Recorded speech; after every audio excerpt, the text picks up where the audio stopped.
So in a recent mass shooting we've had the one in Ohio and the one in Texas. And I'm going to show you how what this really does is it connects all the way back to the deep state, and what they're really after is absolute and total control.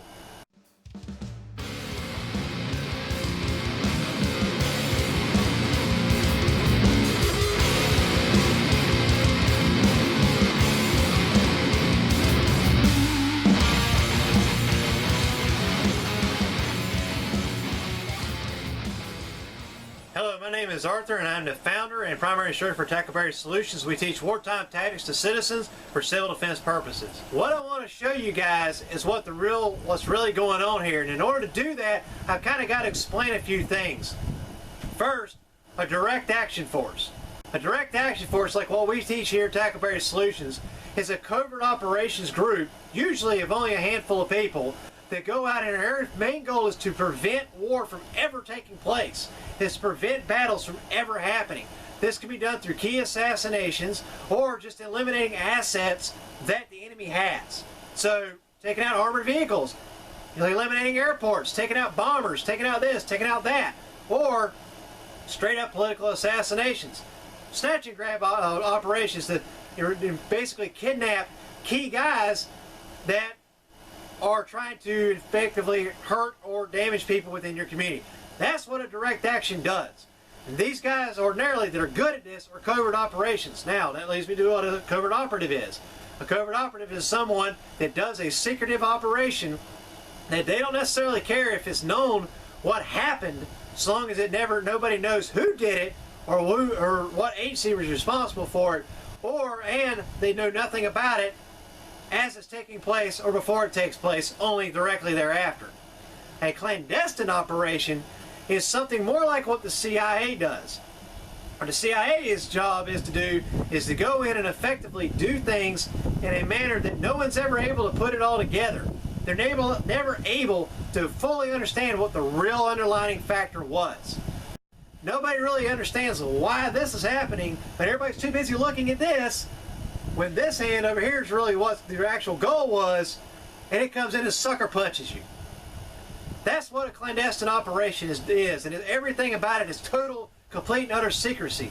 They don't even want you to know that this is happening, before, during, or after. They don't want you to know or be able to link the piece from this to this. Simple as that. So what the hell has this got to do with a shooting? Well, allow me to try to put the pieces together for you. In El Paso, Texas, you have pretty much two types of people. Government, non-government. Sounds pretty familiar, right? Sounds about like everywhere. The difference is, you go to Hamilton, Montana, the majority of the people there are white. You might have one or two black guys, maybe a couple of Hispanics, but that's about it. Primarily, it's white people. But in El Paso, Texas, it's split right down the middle. It's about a 50-50. White people, however, tend to gravitate job-wise towards the government. Why is it like that? Because of freaking Fort Bliss. Because they send white boys like me from eastern North Carolina to freaking El Paso, Texas as their first duty station. That was me, 19 Cav, Bravo Recon. Sit right there. So, the other group of the people are the civilian populace, because they've been there since ever. Before it was even Texas. Their great-great-great-great-granddaddy was living there on that side of the Rio Grande before that was even actually officially a part of the United States. So the Hispanic population, which is well integrated not only through Border Patrol, but in the overall civilian job markets and stuff, that's who's running it. Literally, there's places in El Paso you walk in, you can't even order a damn Dr. Pepper unless you can say it in Spanish. Yo quiero Dr. Pepper. That's how I learned Spanish. Moving on.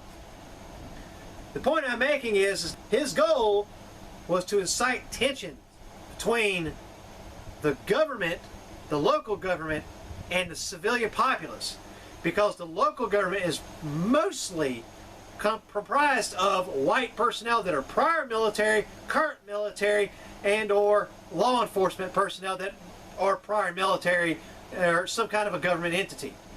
Whereas the civilian populace is primarily Hispanic. I mean, this guy really wanted to shoot Mexicans according to his manifesto. He could have done that anywhere. Hell, he could have done that here in North Carolina. He didn't have to go to El Paso to do it. It just so happens that in El Paso, the demographics line up in such a manner that it's almost a 50-50 ratio, and that the white guys are usually in some kind of a governmental role. So why does that matter? I mean, these are the same guys, because now it's been proven that this guy actually was a member of Antifa. Wait, I thought Antifa was going down to the border and they were attacking Border Patrol agents between September 1st and 10th. They claimed they were going to go down and attack Border Patrol agents with fire bottles and Molotov cocktails and bows and arrows, and they were going to help those illegal immigrants cross the border.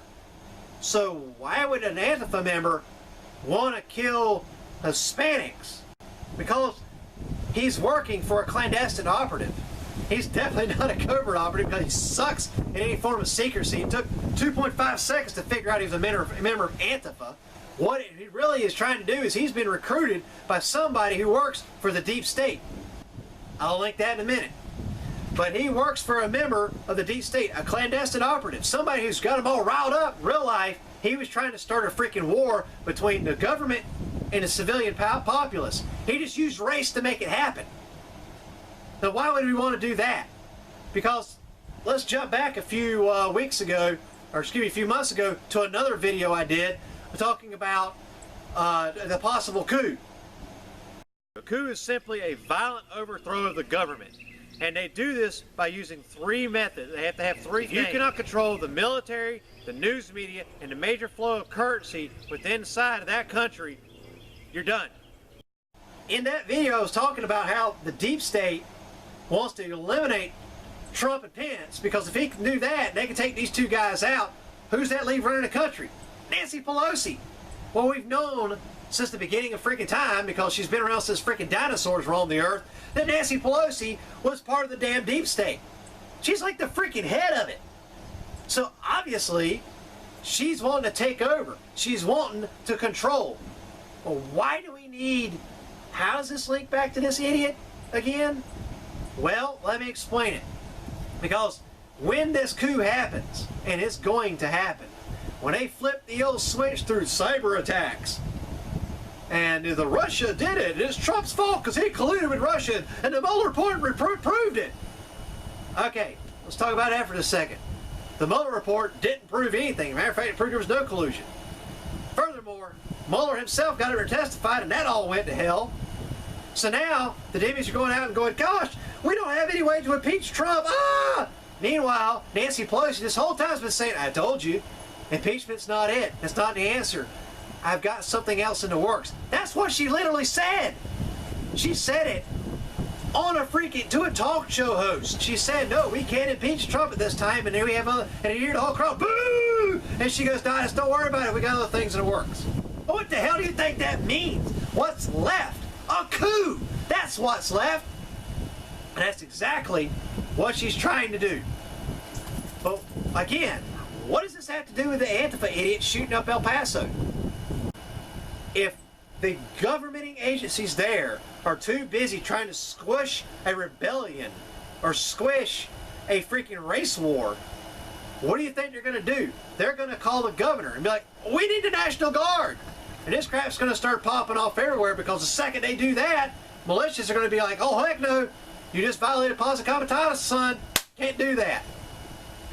Now you've got a full-fledged freaking war going on, and what's worse, the militia guys have all come out and shown their hand. And rightfully so. Now the governor's going to be going, oh my gosh, what's going on? And he's going to turn around and go, federal government, we need some help. Okay, not a problem. Well, guess who's running the show? Nancy freaking Pelosi and the deep state. Guys, that is how it all links together. Because if they can get that little bit of a war to start, and people to start distrusting their freaking local governments, which ain't too damn hard. I mean, look at Maryland.